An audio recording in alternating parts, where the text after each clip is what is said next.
안녕하세요. 주식회사 티어원의 박동명입니다. 2025년도 예비창업 패키지 모집 공고가 2월 17일에 떴는데요. 그래서 이제 저희 티어원에서 항상 하는 그 공고문 함께 읽기를 시작해 보도록 하겠습니다.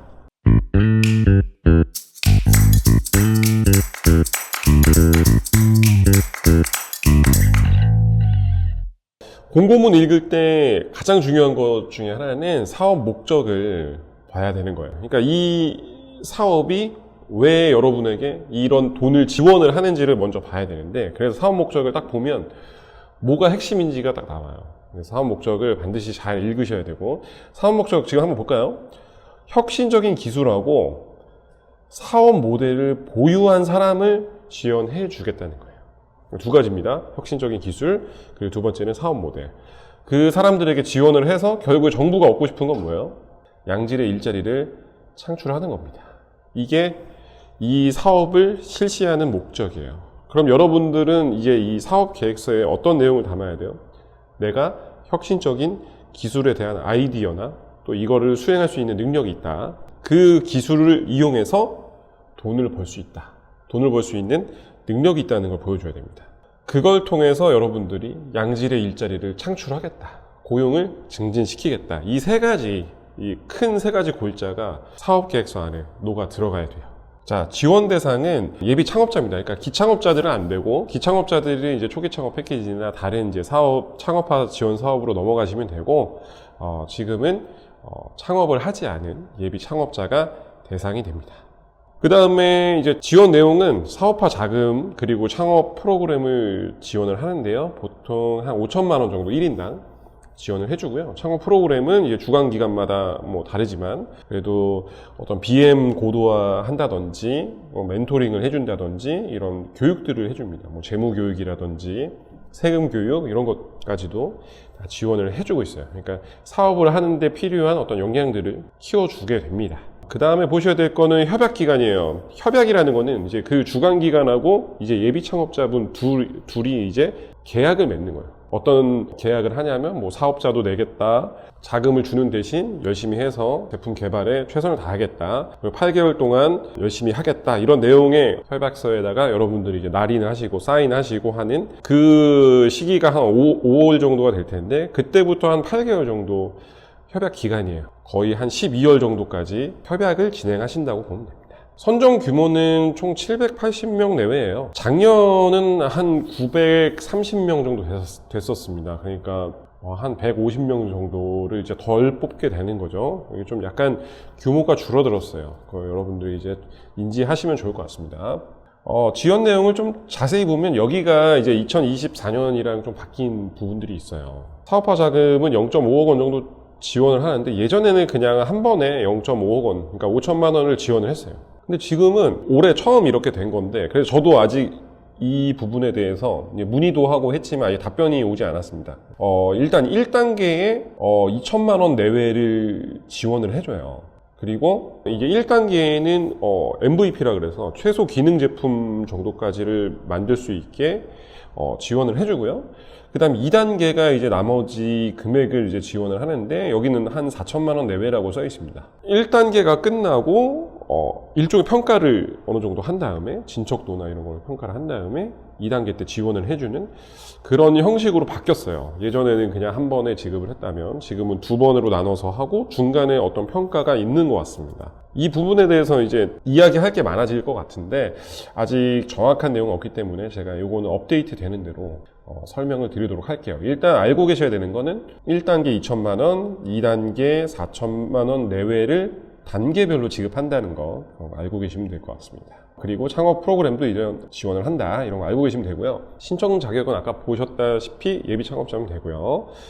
신청 분야는 뭐 일반 분야랑 특화 분야로 돼 있는데 그냥 웬만하면 일반 분야로 쓰는 거를 저는 추천을 드려요. 저희가 이제 여러 가지 주간 기간을 갖고 오신 그런 예비 창업자 분들이랑 이제 외주 용역을 저희가 많이 해드리는데 특화 분야 쪽의 주간 기간이 까다로운 경우들이 좀 있었어요. 네.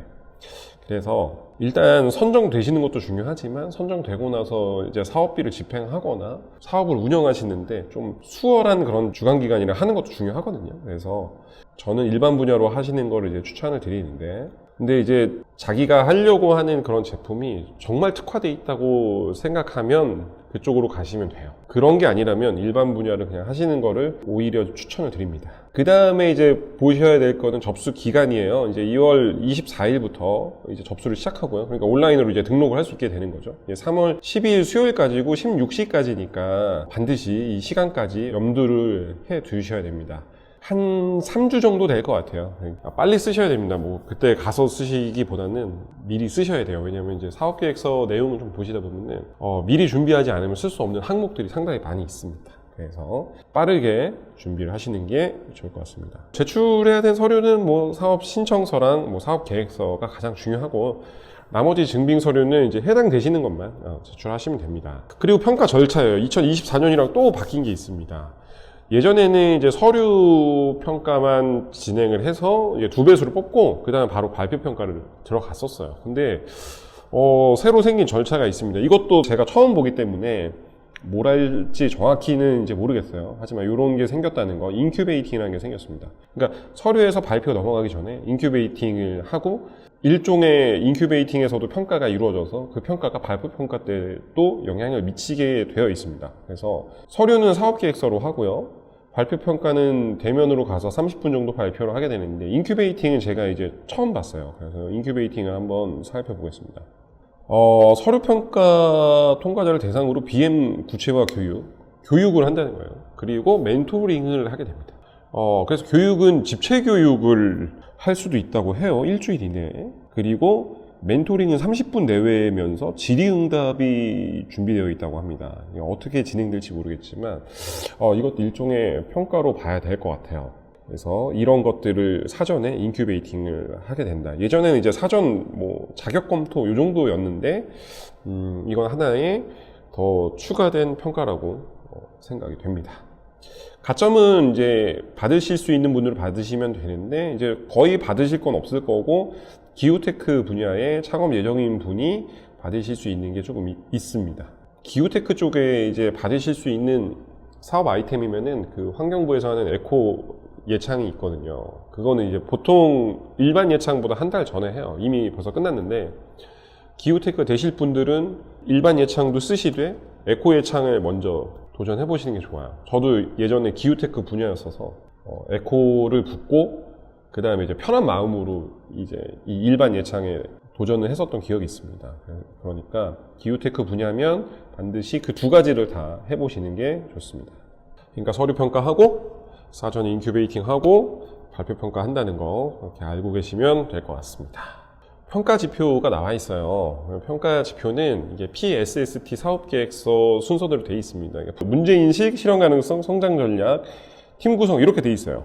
그래서 이거대로 나눠져 있고, 지금은 점수가 안 써 있죠. 과거에 2022년 정도에는 점수가 있었습니다. 점수는 어떻게 됐었냐면은 문제인식이 35점이었어요. 그리고 실현 가능성이 35점, 그 다음에 성장 전략이 15점, 팀 구성이 15점이었어요. 그렇게 하면 전체 100점이었는데, 그러니까 문제인식하고 실현 가능성 부분은 혁신적인 기술에 대한 내용이에요. 기술을 갖고 있는지, 아니면 내가 개발하려는 이 제품에 대한 아이디어가 혁신적인 것인지, 그리고 이걸 진짜 실제로 할 수 있을지. 그러니까 제품 개발 쪽에 이 두 가지가 제품 개발 쪽에 관련이 있는 건데, 이쪽이 70점이었어요. 그리고 성장 전략은 약간 아까 그 BM, 사업화 모델, 그리고 팀 구성이었거든요. 이거 30점밖에 안 됐었어요, 과거에는. 그러니까 과거에는 제품 개발에 힘을 많이 썼었어요.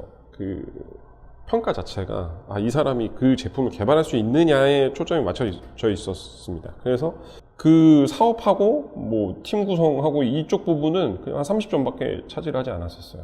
근데 갑자기 23년도 공고문인가 그때부터 점수 항목을 없애버렸습니다. 그러니까 그 이야기는 뭐냐면, 그때 제가 느낀 바로는 앞에 제품 개발하는 부분뿐만 아니라 뒤쪽, 그러니까 사업화하고 사람을 뽑고 이런 내용에 좀 힘을 주기 시작했다는 거예요. 그러니까 나중에도 제가 이제 기회가 있으면 말씀드리려고 하는데, 이렇게 지원을 상당히 많은 규모를 하는 거잖아요. 그리고 상당히 많은 규모를 함에도 불구하고 이 사업들이 잘 진행이 안 되는 거예요. 그런 문제가 발생했다고 봅니다, 저는. 그래서 제품을 개발하는 데서 끝나는 게 아니고 얘네들이 진짜 실제로 돈을 벌고 양질의 기업을 만들고 그래서 결국에 고용을 창출할 수 있으려면 사업화에 대한 고민을 많이 해봐야 된다는 거죠. 그래서 지금 점수 항목을 없앤 거예요. 거의 제가 봤을 때는 동등하다. 이 네 가지 항목이 동등하게 팀 구성 빼고 앞에 세 단계가 상당히 중요하다라는 것까지 이해하고 넘어가시면 될 것 같습니다. 사업 운영 일정인데요. 이거는 이렇게 생각하시면 돼요. 일단 평가가 4에서 5월 사이에 끝나고 이제 협약까지 5월에 끝납니다. 근데 협약을 하고 사업비를 지급하고 이러는데 시간이 꽤 오래 걸려요. 그러니까 5월에서 5월 말 사이가 될 거예요.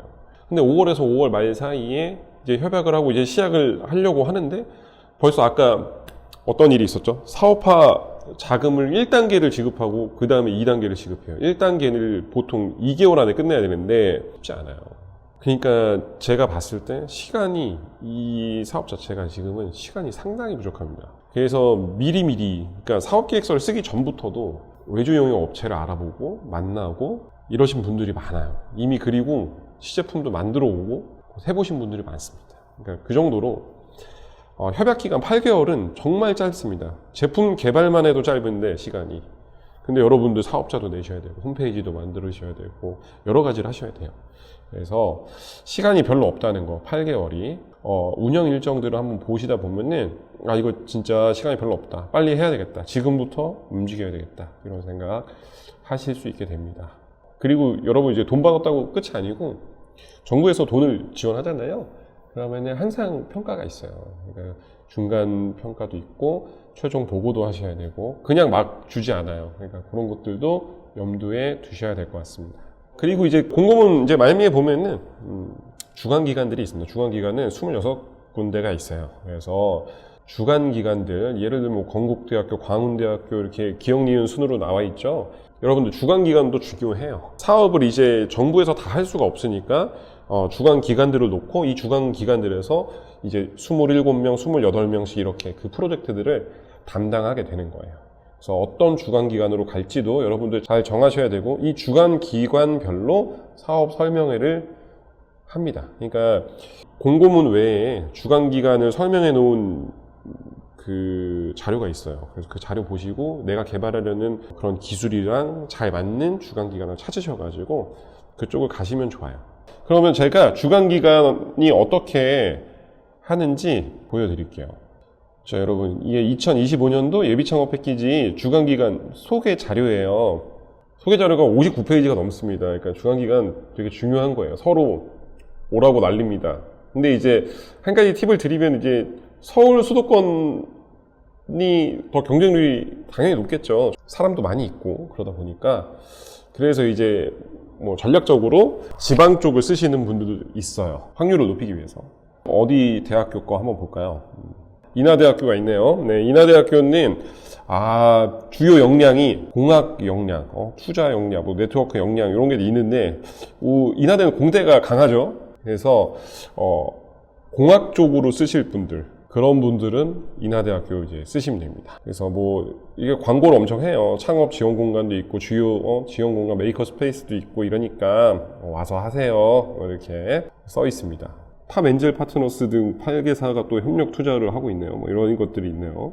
요즘에 투자 또 강조하고 있으니까 그런 거 보시면 될 것 같고. 인하대 거 보셨는데 여기 있는 걸로 잘 모르겠잖아요. 여기 다 담당자들 있고 PM이랑 매니저님 다 있잖아요. 전화해보고 그 다음에 아까 공고문에 있던 사업 설명회 일정 있죠. 그거 보고 그거 다 온라인으로도 하니까 줌으로 들어가시던지 그렇게 해서 하셔서 이 학교가 뭘 잘하는지 이 주간기관이 뭘 잘하는지 그런 거를 공부하시면 좋습니다. 주간기관은 사업계획서 상에 한 군데밖에 못 써요. 그렇기 때문에 신중하게 잘 살펴보고 가셔야 됩니다. 그러니까 주간기관은 여러분들을 돕는 기관이라고 보시면 돼요. 여러분들의 사업을. 그러니까 여러분들이랑 맞는 더 많은 도움을 받을 수 있는 그런 주간기관을 찾으셔서 들어가시는 게 상당히 중요합니다. 저희가 제품 개발을 정말 많이 하는 회사여서 사업기획서 단계에서부터 찾아오신 분들이 많이 있거든요. 그래서 합격해서 같이 끝까지 가시는 분들도 상당히 많이 있습니다. 그러니까 어차피 사업 하려면 그런 계획하는 단계부터 오셔서 방향을 잘 잡고 가시면 좋으니까 많이 찾아오셔서 함께 진행하셨으면 좋겠습니다. 감사합니다.